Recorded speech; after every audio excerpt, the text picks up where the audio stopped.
for airing issues that affect state government. We've had great speakers on government, on budget transparency, on election reform, and so on and so forth. And tonight we have another wonderful set of colleagues here from all across the city, representing 4 very distinguished newspapers and lifetime of commitment to journalism. And in an age when we have so many claims being made by candidates running for offices, we have so many issues surrounding our budgets and financing of our budgets and financing of government, issues related to general finance, as we've learned in the last few days again. The role of the press is absolutely critical. It's our lifeline to democratic participation and democratic accountability. And we depend on them intimately for the kind of information that we need, whether it be from the print press or the media or from the internet in a number of ways. And also in an age when, in fact, there's so much opinion on the internet and other places being mistaken for argument, the notion of old-fashioned journalism where fact and evidence count and two or more sources count is absolutely critical for being able to make judgments about what we're reading. So without further ado, I will turn this over to Seymour Lockman, who will introduce the panel. Thank you all for being here.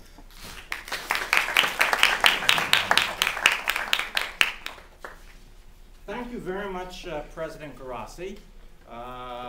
It's a pleasure for me to be here also. But I want you to know it took a great deal for Richard Garassi to be here today. He's leaving for Milwaukee as soon as we're through. His son Patrick is getting married on Saturday.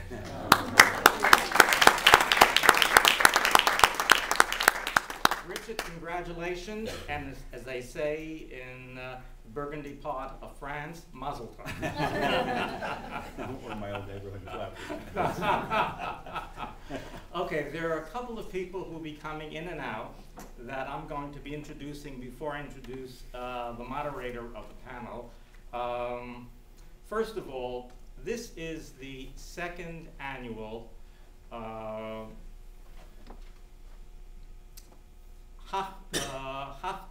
Hoffman family event, named after Al and Frances Hoffman. And Richard Hoffman should be here shortly. I'm delighted that Carol Hoffman-Serovich is here representing the family.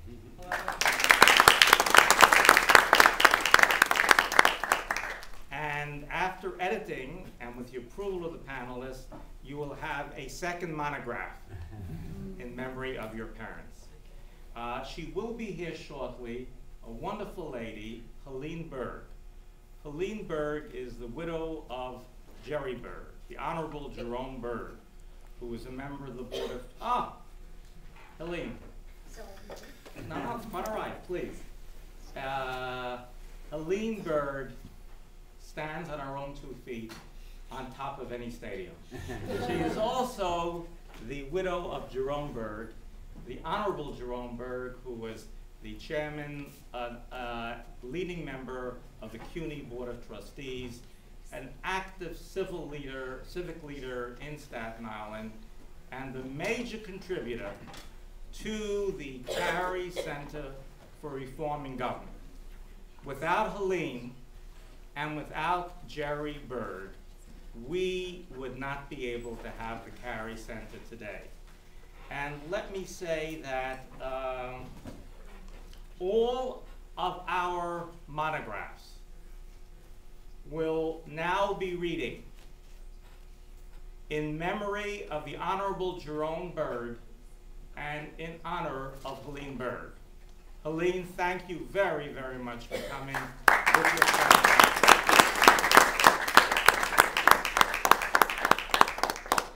Now you're going to see a couple of politicians running in tonight who are running for Congress, Bob Strinari and Mike McMahon.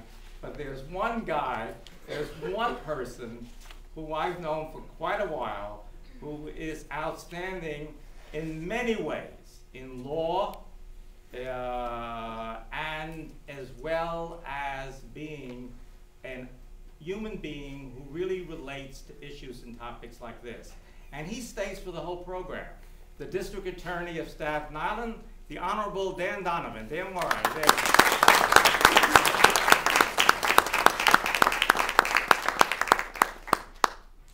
I also want to thank all donors who have contributed to the Carey Center, and we're certain in your wisdom, in your desire to continue that in the future.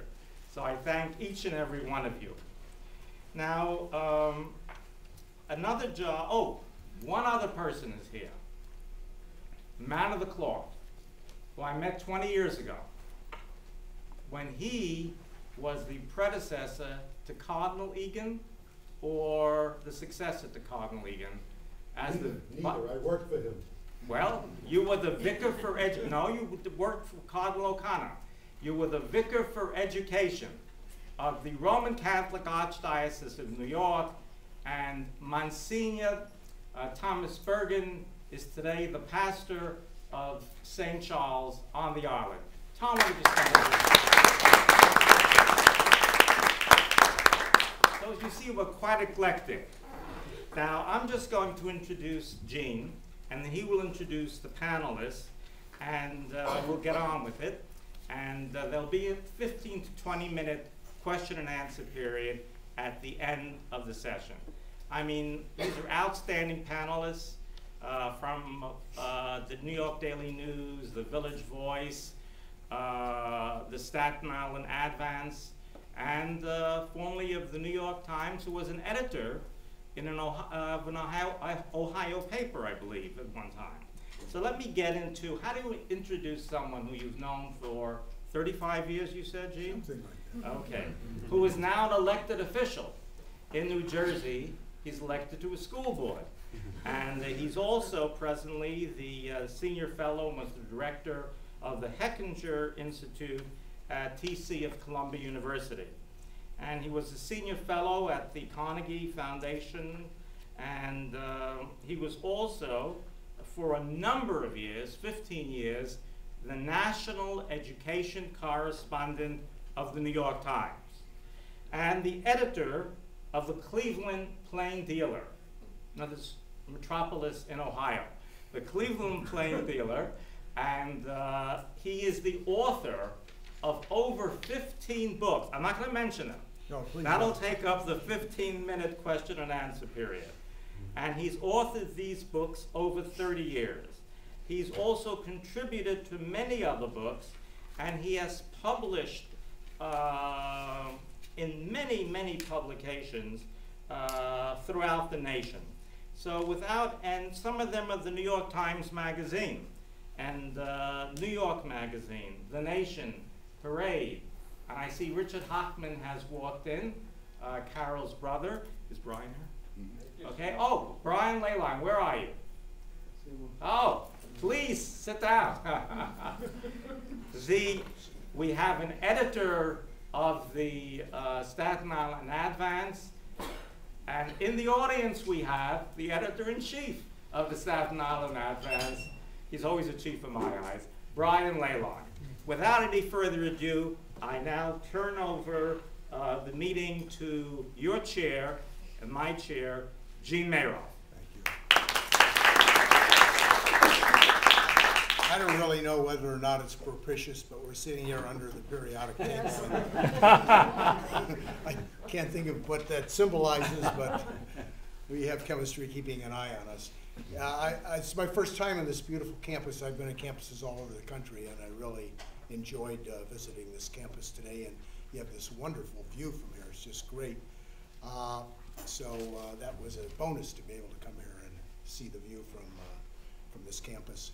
We have three really esteemed journalists to discuss the coverage of state government in Albany.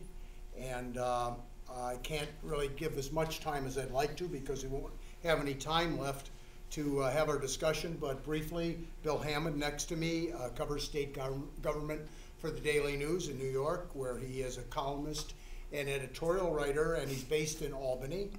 He's reported on politics and policy at the Capitol full-time since 1998, and he's now in his 21st year as a newspaper reporter and editor, and he's worked for a number of other papers, and is a graduate of Harvard and a resident of Saratoga Springs, right near Albany. Mark Hanley, editorial page editor of the Staten Island Advance. was born right here on Staten Island and is an alumnus of Hamilton College in upstate New York. He worked for the New York State Legislature, for the Legislative Drafting Commission in Albany, and as a reporter and columnist for the Bond Buyer, the Money Manager. I bet you wish you were back there. And he's joined the Advance in 1977, and in 1982 became the first editor of the Advance's new Sunday entertainment section, and became editorial page editor in 1983. Wayne Barrett, a name familiar to many people who follow New York journalism, is with the Village Voice, and he's been a political columnist there since January 1978, celebrating your anniversary this year, I guess. And he specializes in city, state, and national political affairs and writing investigative pieces, and has a graduate degree from journalism school at Columbia, and now is involved with the faculty there as an advisor on master's theses involving investigative projects, and a good person to be doing that. Wayne Barrett has written several books, including a couple about Rudy Giuliani, and one about Mayor Koch, and one about Mr. Trump. Hope you didn't get sued the way somebody who wrote about him recently did. Oh, but he was my research assistant. Tim O'Brien, oh, who yeah. has been sued, was my research assistant. And I guess that suit is still going on now. So without further ado, let's get a discussion going. And as Seymour Lackman said, you'll all have a chance to weigh in a little later on. Why don't we start out by talking about three-men-in-a-room government, which predominated in Albany for so long, and Seymour Lackman is an expert on three-men-in-a-room government. Why did coverage for so long not make any difference in ending this undemocratic process? Whoever wants to start on that. I think the broad answer, you know, in real estate, it's location, location, location. And I've always thought that the genius of American politics, and we've never quite discovered who he is the guy who decided to put state capitals in the most remote corners of the states. You know, there's something which I heard about as a young reporter riding up to Albany. I was actually told it by Denny Farrell, who is now the chair of Ways and Means, but it was a lot of years ago. He wasn't chair of Ways and Means then. He described the Bear Mountain Compact to me, which is that once you get past Bear Mountain on your way up to Albany, all lips are sealed. And you know, it's protected by location. Then it's protected by the kind of insidious, you know, sort of many legislators have entirely other lives. You know, it's not just Vito Vasella that has another life in Arlington, Virginia. I mean, Guy Valella before him had another family in Albany.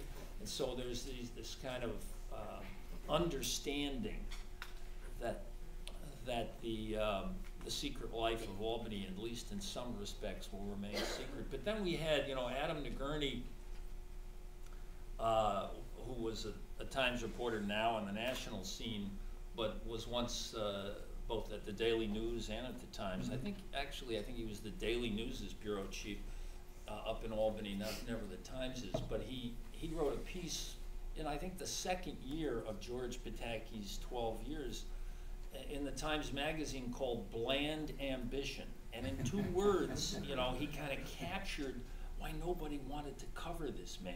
So we went through 12 years, really. I mean, people did want to cover Mario Cuomo. I think people did want to cover Eliot Spitzer. I think we might be back with, you know, we've gone from a governor who was Mr. Steamroller, self-described, to one who now has to call press conferences to announce, I am not a pushover, please don't think of me as a pushover. So, you know, I don't think David Paterson has the same draw, media draw. You have the complexity of Albany life. You know, the real stories are very hard to get ordinary readers to read, and you have location and location, and now we might be back to bland ambition. So I think those are some of the reasons why so many incredibly important things that really impact the lives of New Yorkers so directly go undercover. You're up there all the time. You have things Yeah. you're going to add about that? I'm the rare, I'm a lifer because I'm from Albany. I grew up in Albany. I've made my life in Saratoga, which is north of Albany. Most reporters that come to the Capitol are short timers. You know, they're on a ladder. You know, they've been on the police beat and they're on their way to the Moscow bureau when they stop in Albany on their way. To the extent that there are any Moscow bureaus.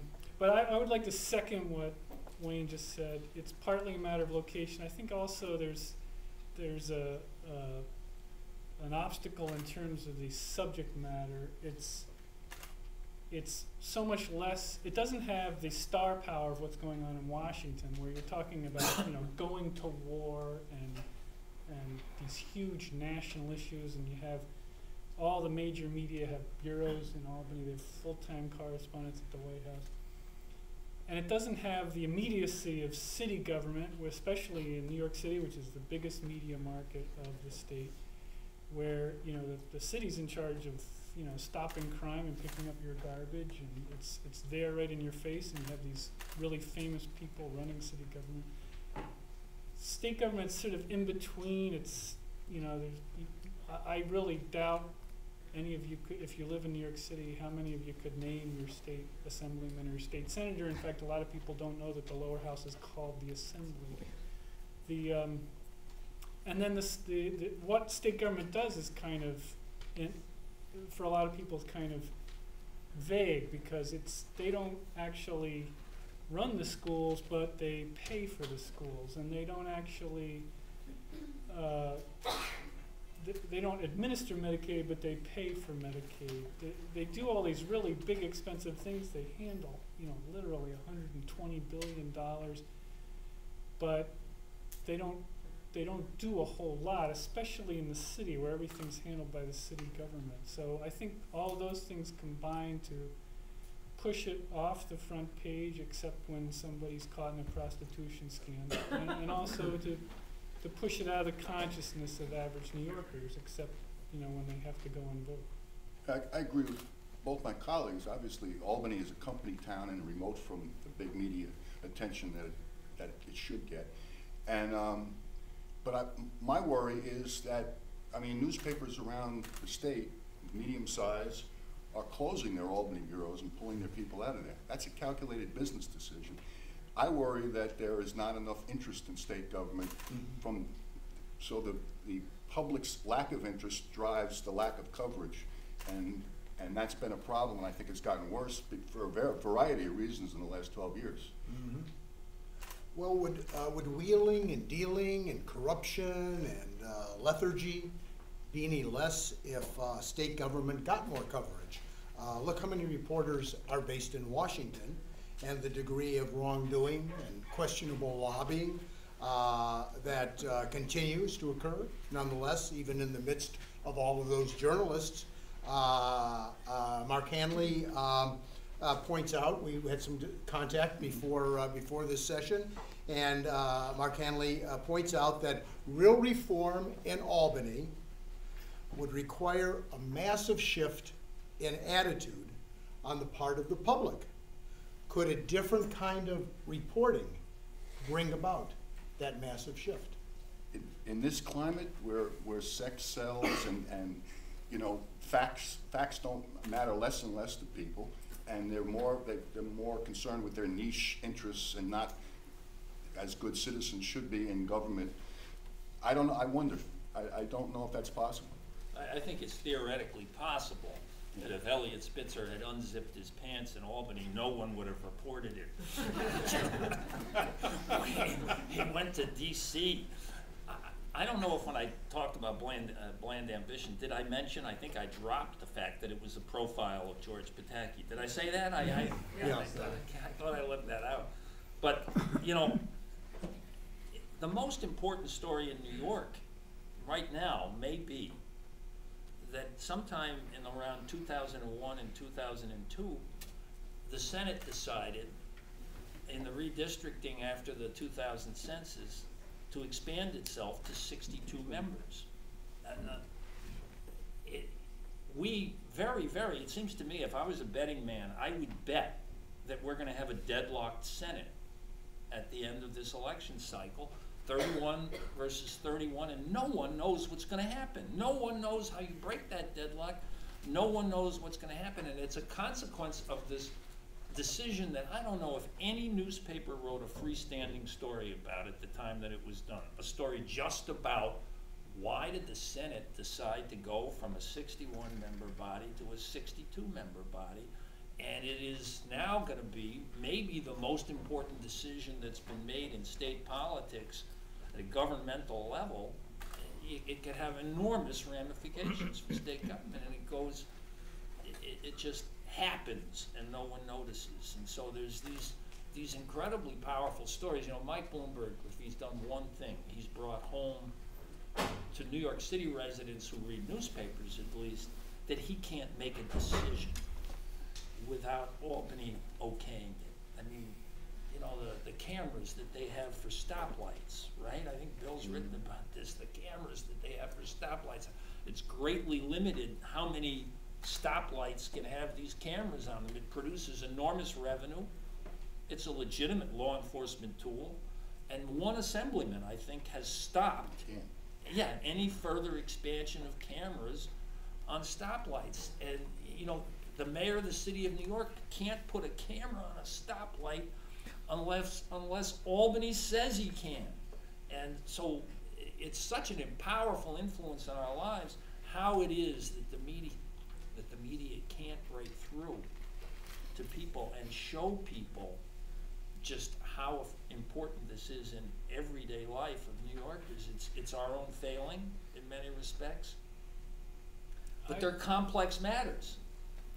I mean, I know this is a discussion about the media. I guess I would point out that, like, the media, some papers have pulled back their bureaus, but I know my paper has just expanded its bureau. I mean, we've gone from having one to having 3 people, and sort of 3.5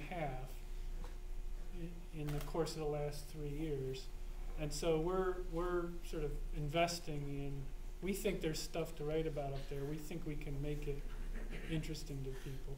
The Post, I'll give them credit. They when they cover Albany, they put it on the front page. They make a big deal out of it. And the Times has a very qualified, dedicated staff. There's some good investigative journalism, the Voice, and but I think what I've been waiting for is for a U.S. attorney to get interested in Albany.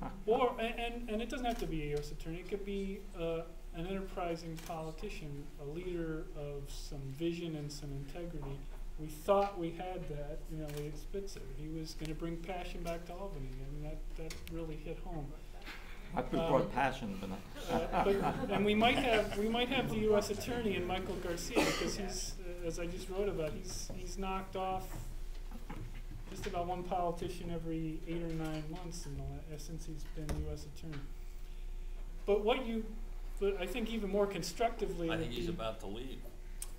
Well, that quite possibly. He's a Republican, and if the administration changes.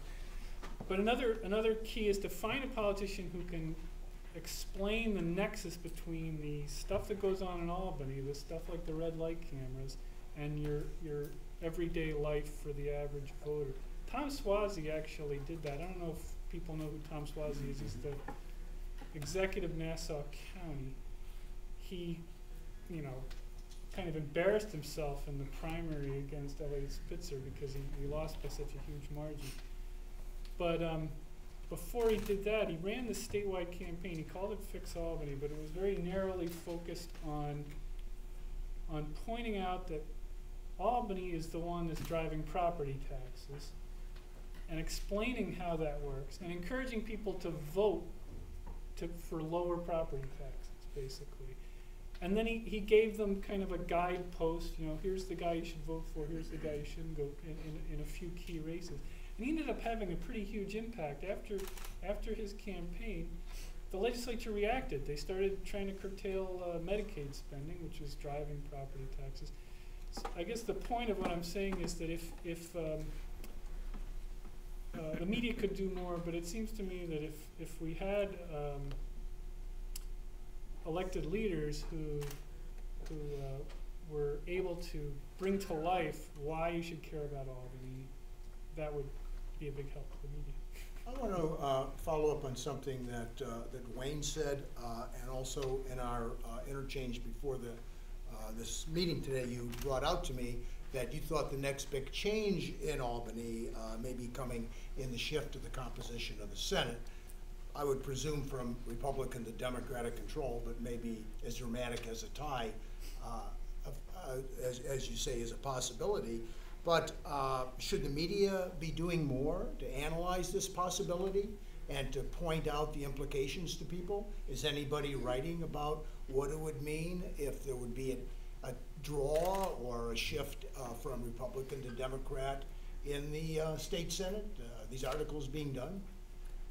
Well, you know, some of the races are being followed, but it's still pretty early in the election cycle, and it's a presidential year with this incredible campaign going on. It's hard to find space to cover a Senate district race, but you know, you got Trunzo, Cesar Trunzo, and do you say Cesar or Caesar? Caesar recalls himself, Caesar. Yeah.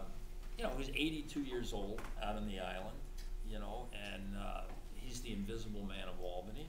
And, you know, I think his wife has lived in Florida most of the time for a few years, and you know, he's certainly a vulnerable candidate. You have Surf Maltese in Queens, he's certainly a vulnerable candidate right in our neck of the woods and in the city of New York. And so, you know, there are key races happening all over the state.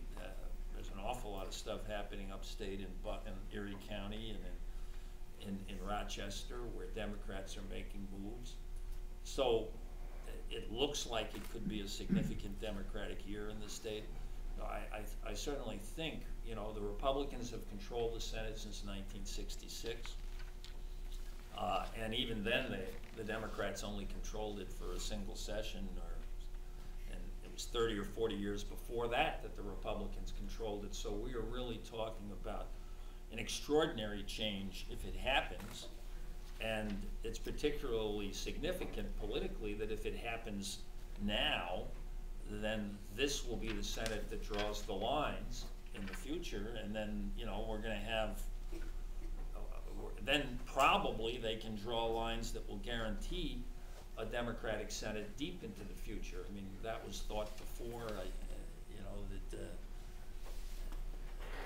and it hasn't always proven to be the case, but certainly if you can draw the lines, you can draw the lines in such a way, as the Republicans have drawn the lines. If you look at the current setup in the Senate, not only did they expand it as a result of the last Senate to 62 seats, but they drew the lines in such a way that this 5% deviation that federal courts allow, which is that there's a standard size for a Senate district, I think it's somewhere around 320, 340,000 people, and the courts will allow you, consistent with one person, one vote requirements, they'll allow you to go 5% below that. A district can be 5% below that mean population, or it can be 5% above it. So the lines were drawn in such a way as all the Republican districts outside the city of New York were drawn to be smaller districts within that 5% deviation below the mean, and all the Democratic districts, especially all the ones in the city, were drawn to be 5% above. So you had a 10% swing on these lines, and that is really the way, in fact, almost the entire growth in population that occurred between the 2000 census and the 1990 census occurred in the city of New York, and we got one less seat than we should have had by any fair means because of the way in which those lines were drawn. It's one thing to draw the lines to protect an incumbent, that happens all over the United States, but to draw the lines to create a new seat, all of this was done in very extraordinary fashion to maintain a Republican majority in what is a very, very Democratic state. And so, you know, certainly if the Democrats win control of the majority this time, it could fundamentally change the politics of New York. Now, the problem for the Democrats is that they have a number of people, starting with Pedro Espada, who just won a Democratic primary, who he actually crossed the aisle once and voted with the Republicans, and he may do it on a permanent basis. So there are a number, even if the Democrats win a majority of the seats, there have been a number of wavering Democrats. Carl Kruger in Brooklyn is another one who has now been empowered by the majority to chair a committee, even though he's a Democrat in a Republican-controlled legislature. So they may be able to pull one of those Democrats to vote for a Republican majority leader, even if they lose the majority. It's a very, very fascinating story, really, and I don't see why we as the media can't translate that into something very meaningful to readers. But what's going on with this Senate race is, I think, one of the most compelling stories in New York politics today. Was the Eliot Spitzer scandal story a story about politics and Albany, or just another article about a wayward politician? It was scandal. It was not a politics story. I mean, politics brought him down, but it was pure scandal, and sex sells. It was kind of a colossal cosmic coincidence, because I mean, it tended to confirm some of the things people thought about him, but there was no rumor of this. He was not considered to be, like, actually his personal life seemed to be one of the better things about him. You know, he had a nice family, he exercised, he ate well, he was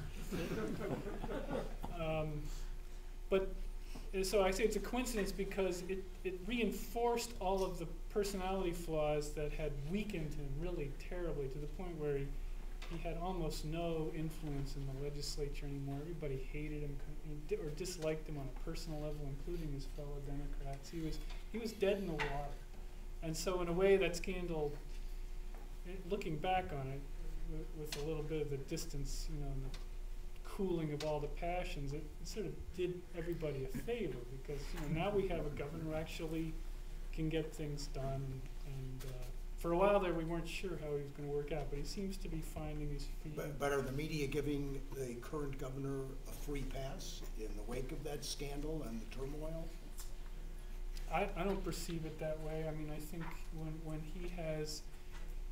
he's kind of made a kind of bargain. I don't know who he's made the bargain with, but he's going to focus on a few key things, which is mostly at this point saving the budget, you know, keeping the state's finances intact. And he's taking a surprisingly fiscally conservative line on that. He's fighting tax hikes. He's trying to restrain spending. And he's sort of letting everything else slide. You know, he's not going to try to do anything about campaign finance. In fact, he's going to raise money every which way he can. And he's not going to campaign hard against Senate Republicans, even though he might be inclined to. But that would get in the way of getting things done on the budget. So when he does a campaign, a fundraising event that looks kind of sleazy, he gets hit on it in the media, and there's editorials about it in columns. Or if he reaches an agreement with the legislature behind closed doors, people say, you know, you probably should have done that more publicly.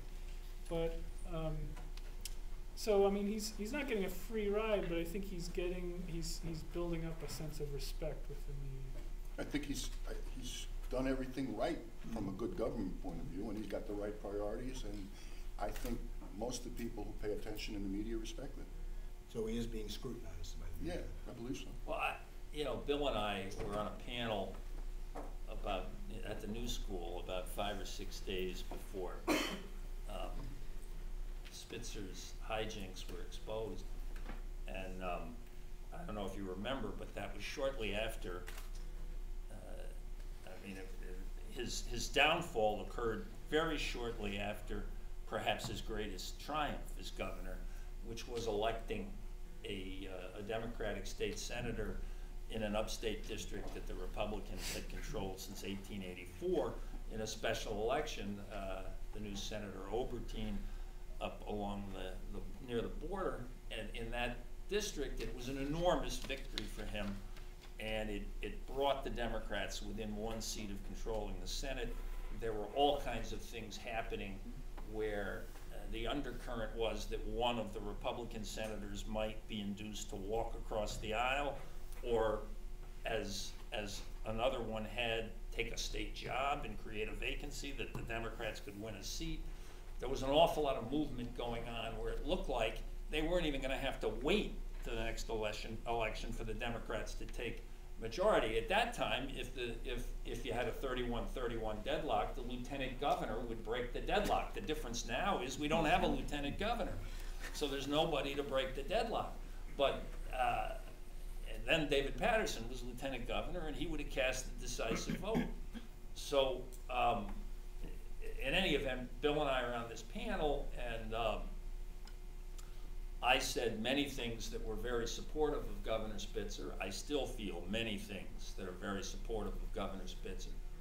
And I got a phone call a couple of days later, and he must have had somebody in the audience, and it was him on the other end of the line, and he was thanking me for the things that I had said at this New School panel. And he had just had this great victory upstate, so I said to him, Governor, just explain to me one thing. How does somebody so skinny carry such a big set of balls? That was my last pre-scandal conversation with him. I had no idea how big they were. But,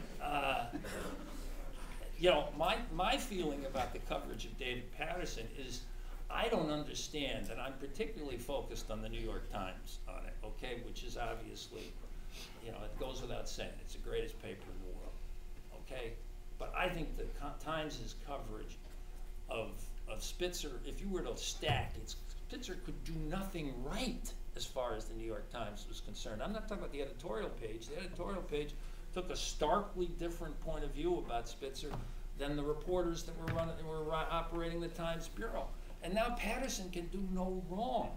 I don't understand stories, and this was the headline when he called a special session. Patterson calls this was the headline in the Times, that he was taking an early response to the budget difficulties of the state when he called a special session. Well, that was, I mean, that's just propaganda. That's just naked propaganda, because you can't call it an early response when you just approved the budget in April. And he knew when they approved that budget that budget was fantasy. It was total fantasy. And so he had to call a special session, and we're going to pat him on the back for doing such a bad budget that it had to be altered within a couple of months. I think you've got a special guest here. Hey! But so I do believe that, particularly looking at the Times, sorry to say this, but particularly looking at the Times, that I think that their coverage of Patterson has been extremely tilted. And I think he's, you know, I do agree with the assessment here that his economics now, I write for a liberal democratic newspaper. I am a liberal Democrat, okay? So I don't know who David Patterson is playing to. I guess he just assumes that he's the Democratic nominee for governor, because he's not doing much to satisfy liberal Democrats. You know, when you advocate, as he did, a cap on property taxes, and you want to make that the cornerstone of your economic policy, that's Republican economic policy. That's not Democratic economic policy. And I think a lot of Democrats are dissatisfied with that. In some ways, coverage of Albany could be a vehicle for dissecting the regional differences in New York State, perhaps taking a more sociological or anthropological approach to examining state government. The legislature, after all, represents a coming together of rather diverse interests that in many ways reflect the geographic complexities of the Empire State. Do you see any potential in this regard for a genre of stories that hardly ever get written?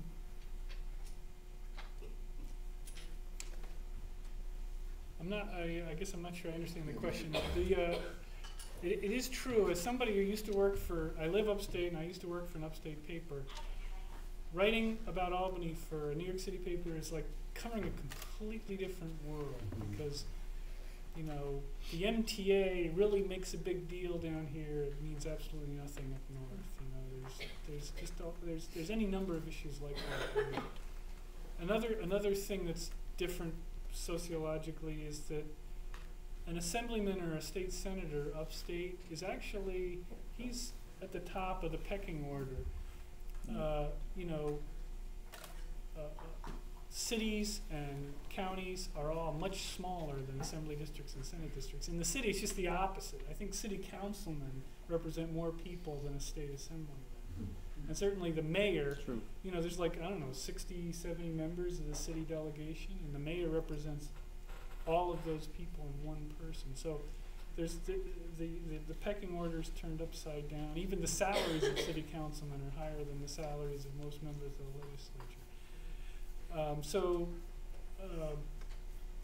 There's, and of course there's any number of, I mean, upstate tends to be more Republican, they're more worried about property taxes, downstate is more Democratic, and so yeah, there's a cultural divide that you do see playing out in the legislature.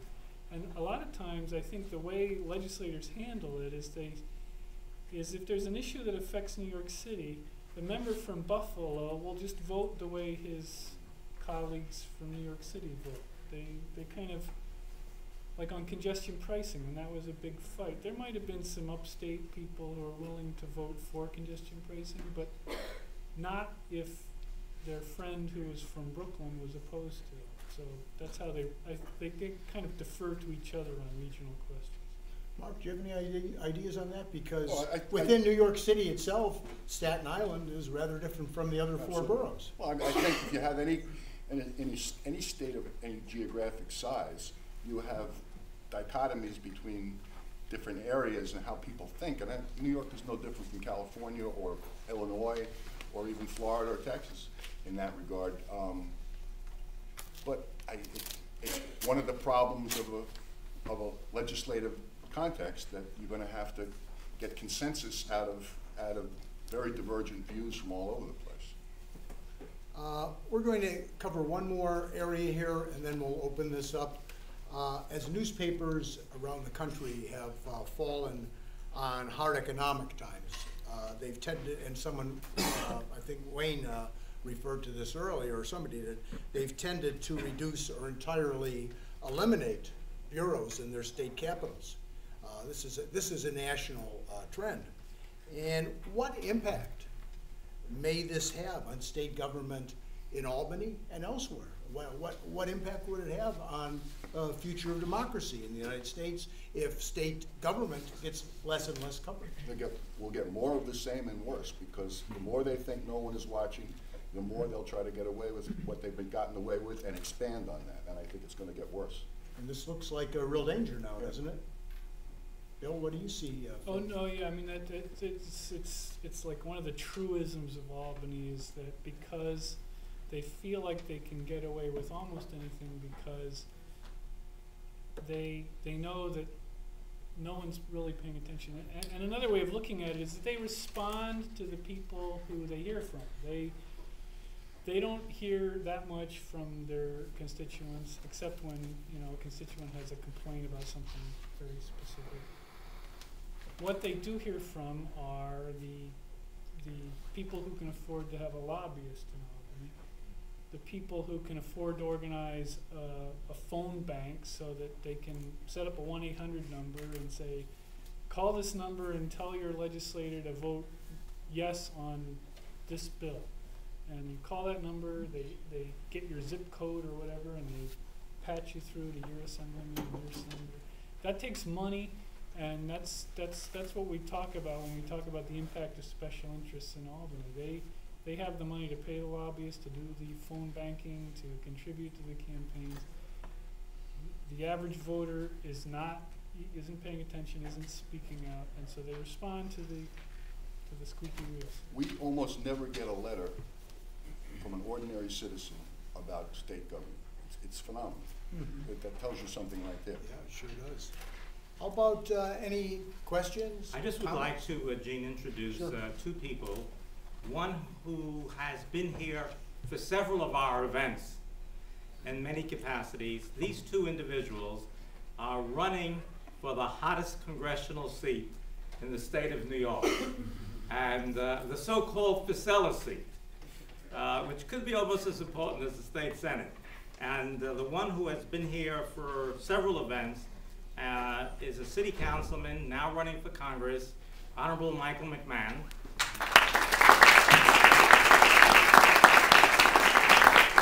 And the other one, he's the Democrat, is the Republican candidate running for the same seat, the so-called Spitzer seat, the Honorable Bob Strinari. And a Wagner. And believe it or not, even though I live on the other side of the Verrazano Bridge, my part of Brooklyn, Bensonhurst Bay Ridge, is in this particular district. Good luck, gentlemen. And Sue, thank you very much for preparing all this. Questions and answers. We must have provoked some questions. Could I just say one thing? Sure. I want to apologize to the former assemblyman, because I pointed out when Mr. McMahon came in, and I looked right at you, and I haven't seen you in a long time. I haven't seen you in a long time. I'm sorry. I announced I was a Democrat, but I'm not that bad a Democrat.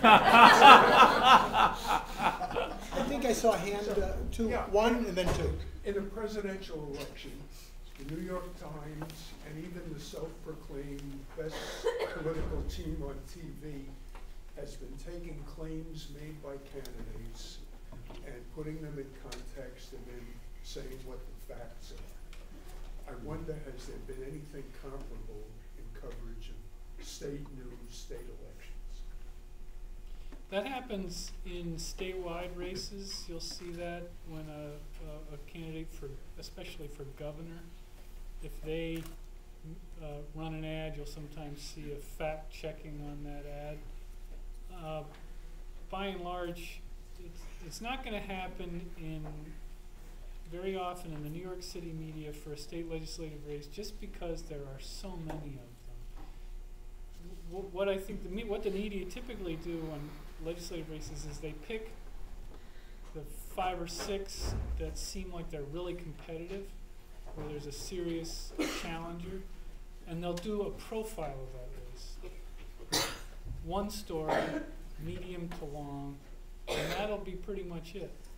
And, there might be a flare-up, an accusation of wrongdoing, physical violence might break out and you'll get spot news, but by and large, your coverage of state legislative races boil down to one kind of omnibus profile of the race a few weeks before the big vote, and then an endorsement on the editorial page. I have to say that the Advance covered a one-borough paper, and we cover legislative races very intensely, including an analysis of what people are claiming, what candidates are claiming, and the other person's response, and we try to dig in and verify what's accurate in any given claim.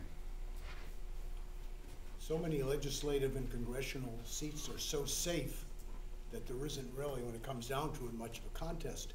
And one of the reasons that the race right now is getting so much coverage is because there's definitely going to be somebody new.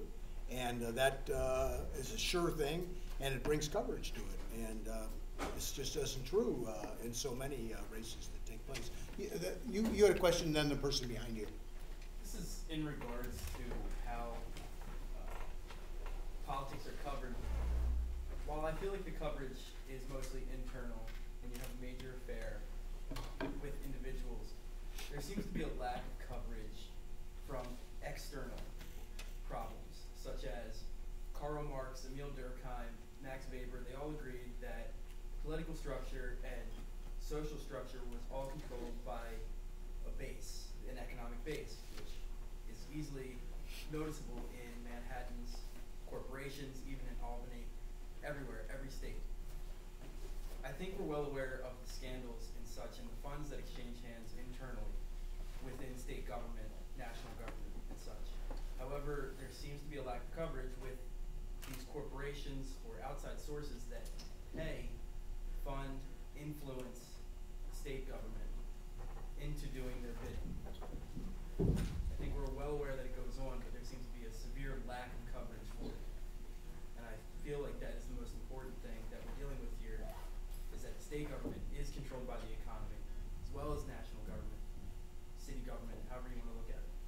Do you have any viewpoints on how the economy affects this, the coverage of it, scandals in relation? By the economy, you mean business interests, special interests that having an influence on hire lobbyists, hire the right lobbyists, make the right contributions. Well, geez, it's certainly, you know, that's my bread and butter. I think that's the bread and butter of any investigative reporter, is to look at, to follow the money is the basic premise of the business. And do we do enough of it? No, we don't do enough of it. And are there endless stories in Albany about that? I mean, I think there are literally endless stories about that. But I think, you know, I'm sure that every paper tries to take a look at the money. You know, my wife has complained for nearly 40 years that I bring campaign contribution filings to bed with us.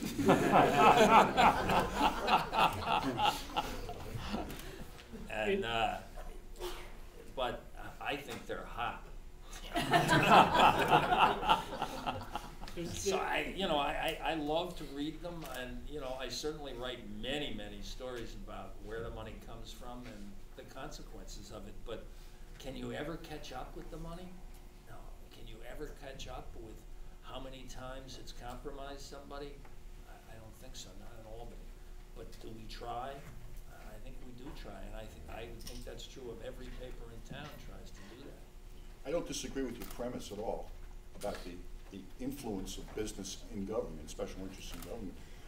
And I think it is covered, as Wayne says, but I don't know how much of a dent it's been making on people's consciousness. I don't think they get outraged as much as we think they should. And unfortunately, to a large degree, it's been legitimized, that people feel that, oh, this is the way politics is done these days.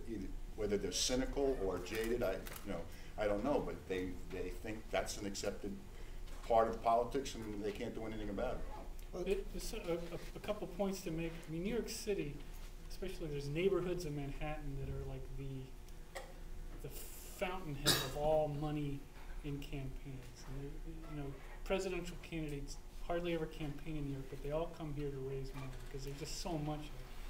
And a lot of that, almost all of it, comes from wealthy business people.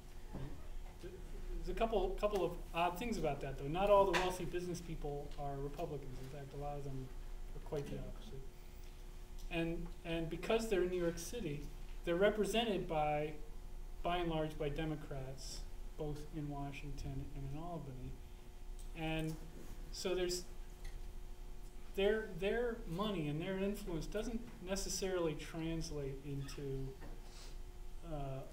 Republican posture in the government in the big picture. What it does translate into, though, is lots of little things, you know, tax breaks for this kind of development, or a grant, or a low interest loan. And a lot of that really does stink to high heaven. And when you can find it, it's journalistic gold. When you can pinpoint, you know, a donation or a series of donations to a particular transaction or a bill that passed, that's great. That, you know, if anybody hears about anything like that, you know, my email is right in the paper. But then there's this equally large tidal wave of money that's coming from completely the opposite direction, and it ends up being, I think, much more powerful on the big picture in Albany. It's coming from especially public employee unions. They raise little bits of money from all their members and they pool it into these big political action committees, or in some cases they're effectively dipping into their pension funds, or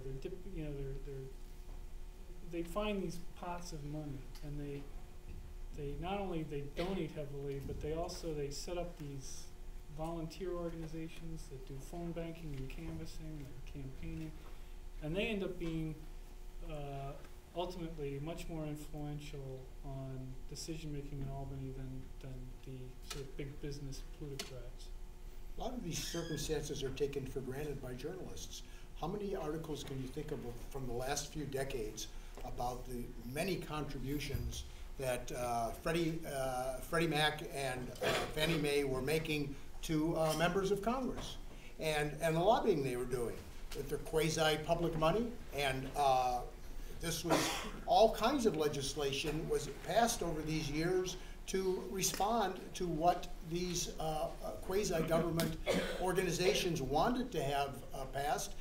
These were places where people would be parked for high-paying jobs in many cases, jobs that paid millions and millions of dollars in terms of the stock benefits that they got. These stories didn't get written. Now you see it mentioned because of what's happened with the Fannie Mae and the Freddie Mac, but generally these stories weren't written, and the journalists just took the situation for granted. There was one more last question that the gentleman there. I'd just say an amen to what Bill said, and you know, I've already said that I'm a liberal Democrat, but I'm telling you, I couldn't agree more with Bill. We're on exactly the same page about the incredible influence and negative influence in many, many ways that public employee unions have on public policy in New York State. I think it's a scandal that Shelley Silver had his victory party at the United Federation of Teachers headquarters, and I think it's a commentary that the leader of the Democrats in the Assembly would be so blind to them as a special interest that he would have his victory party there. They really don't, a lot of Democrats in Albany don't even understand that this is a special interest. They don't even really perceive that it is one. And I couldn't agree with Bill more that their power in Albany is awesome, that they support self-interest legislation that they can get passed that, by the way, the Republicans have been as bad at supporting as Democrats. It's an insider commercial party in Albany. It's an insider commercial party that is built around the relationships with these unions. Nobody had a stronger relationship with some of these unions than Joe Bruno did. And I think it is really a primary cause of the problems that we have seen in Albany. And it's not a phenomenon limited to New York State, because New Jersey has the same problem too. Governor Corzine has literally and figuratively been in bed with the unions. And just recently, there was a bill to be signed that if it had been signed last month, which he could have done, instead of being delayed for a month at the behest of the unions, as Corzine did, which is going to cost the taxpayers $300 million, because he could have changed the pension situation for the teachers who started work in September. But the union said, wait until October, and other government employees, but it's mostly teachers, wait until October to sign the bill, because then those people will get underneath and they'll be under the old pension system. So this stuff isn't just in New York State nor in New Jersey. My opposition to the property tax cap has absolutely nothing to do with the complaints that the unions have made about it. It just pays no attention to wealth and need. I think if you're going to do something about property taxes in New York, you shouldn't reward those who don't need rewards. It has nothing to do with the objections that the unions make. A gentleman had one last question, final question. I work with Mark at the advance, and I'm responsible for ending our coverage. Because I think the biggest question we as journalists The editor of the Staten Island Advance, Brian Leyline.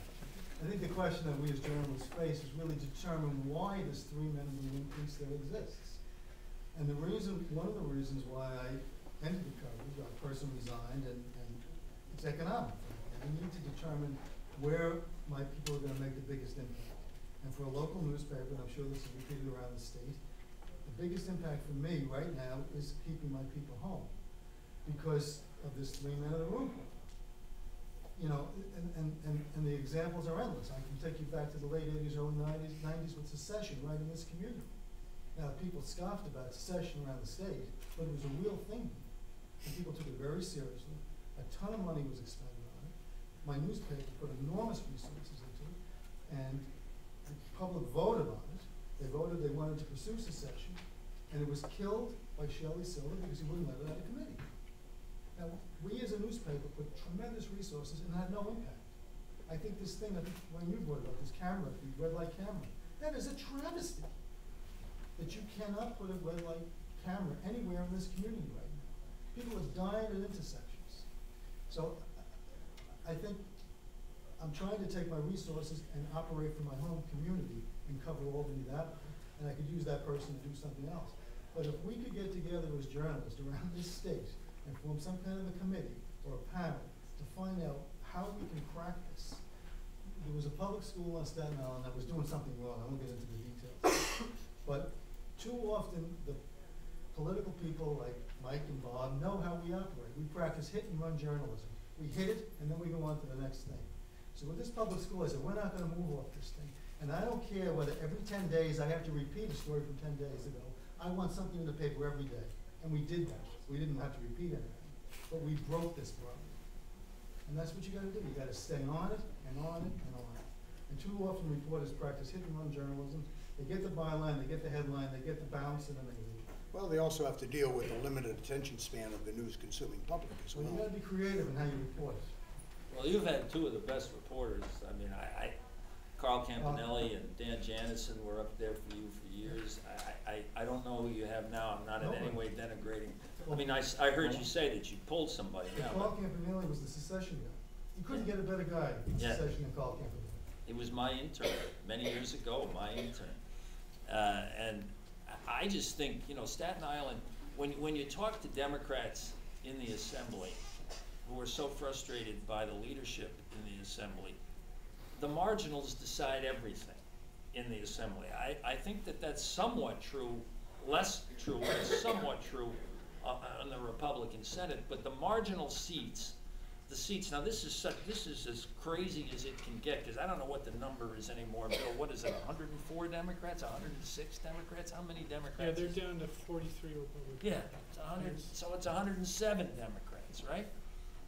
So somehow it's become so important to Shelley Silver that he maintains 107 to 43, but the seats that he could lose, the marginal seats that could go one way or another, are allowed to decide large amounts of Assembly policy. You know, Bill said earlier that the 60 seats from the city are crucial to the Democratic majority in the Assembly, but it's the marginals outside the city that really set a lot of policy. So the irony is that when you pull your guy from Staten Island is the only place in the city that's a bipartisan borough. It's got Democrats, it's got Republicans. You know, your paper and your county is a marginal county. It's one of the few. So that if you guys are really going to focus on Albany, I think you can have an unusual impact, because both parties have to pay attention to what you think and say on this county. That's not true of most counties around here. Their counties are one party or the other. And so your paper, it seems to me, has the potential and probably the reality in some ways of having disproportionate impact on what happens in Albany, because this borough is such fertile territory for both parties. On that note of importance of Richmond County, we will end. And thank you all very much. It's a pleasure to Ladies and gentlemen, I promised Gene Maroff, who's the most recently elected public official in the school board in Edison, New Jersey, that he can leave at 6 o'clock. But I want to thank... That's because it's a school board. The school board meeting, right. As a former president of the New York School Board. I want to really thank Richard Garassi for the support he's given us from the very beginning and into the future. And I want to thank Wayne Barrett. I want to thank Mark Hanley. I want to also thank Bill Hammond as well as Gene Maroff for being here tonight. And this has been so interesting that maybe some of the people in the audience might want to come down and have a one-on-one question and answer session with the three people who aren't elected school board members and have to attend a 7 o'clock meeting in New Jersey. Thank you all very much for coming.